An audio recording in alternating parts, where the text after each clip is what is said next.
الله أكبر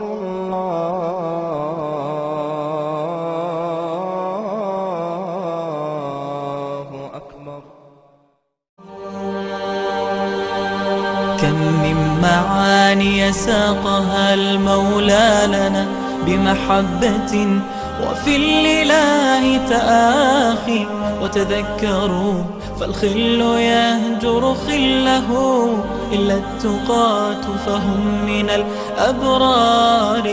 كم من معاني ساقها المولى لنا بمحبة وفي الإله تآخي، وتذكروا فالخل يهجر خله، إلا التقاة فهم من الأبرار.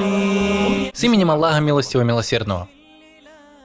Одна из вещей, к которой нас призывает шариат, и, возможно, я скажу со всем сожалением, что большинство людей сегодня не обращают на это внимания и не знают, что в этом деле содержится великая награда от Всевышнего Аллаха.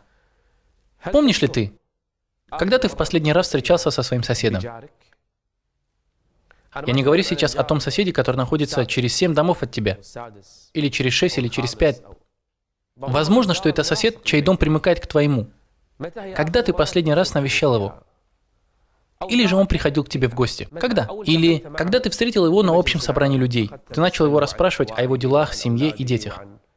Хорошо. Какое мне дело до соседа? Аллах повелел Джибрилю, мир ему, завещать Мухаммаду, да благословит его Аллах и приветствует, хорошо относиться к соседу. И Джибриль так долго передавал Мухаммаду, да благословит его Аллах и приветствует, эти наставления по поводу соседа, что пророк, да благословит его Аллах и приветствует, говорит: «Я даже подумал, что он включит его в число наследников».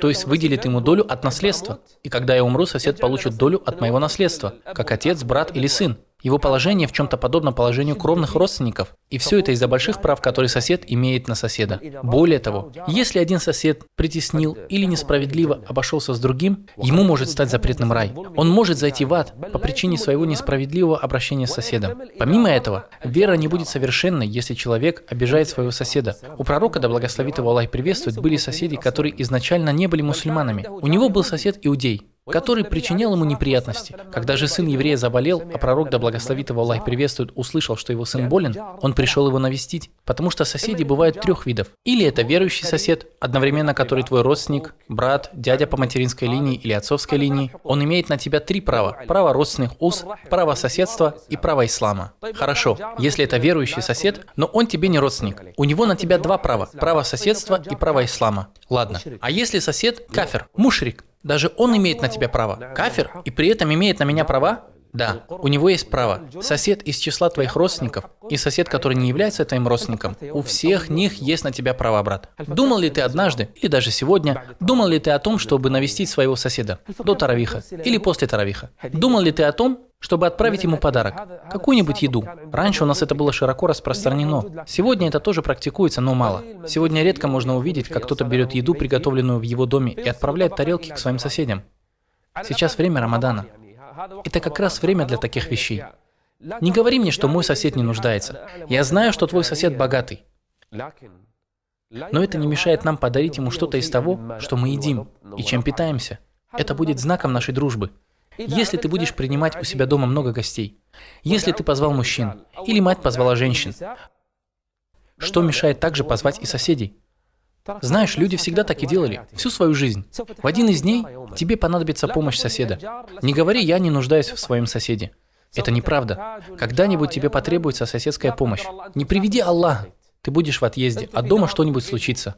Ты на работе, далеко, а у тебя дома случилась какая-то катастрофа. Несчастный случай. Кто спасет твою семью и твоих детей? Знаешь ли ты кто? Это будет не твой дядя по материнской линии или по отцу, не твой брат, который далеко живет. Первый из тех, кто встанет на защиту твоей семьи и детей, это твои соседи. Так завоюй их любовь, делай им добро, обходись с ними хорошо. Если твой сосед не делает намаз, думал ли ты о том, чтобы сходить к нему и навестить? Не начинай сразу про намаз. Просто сходи к нему в гости, посиди с ним, понравься ему, а потом скажи ему: «Скажи, я в мечеть иду, давай пойдем вместе».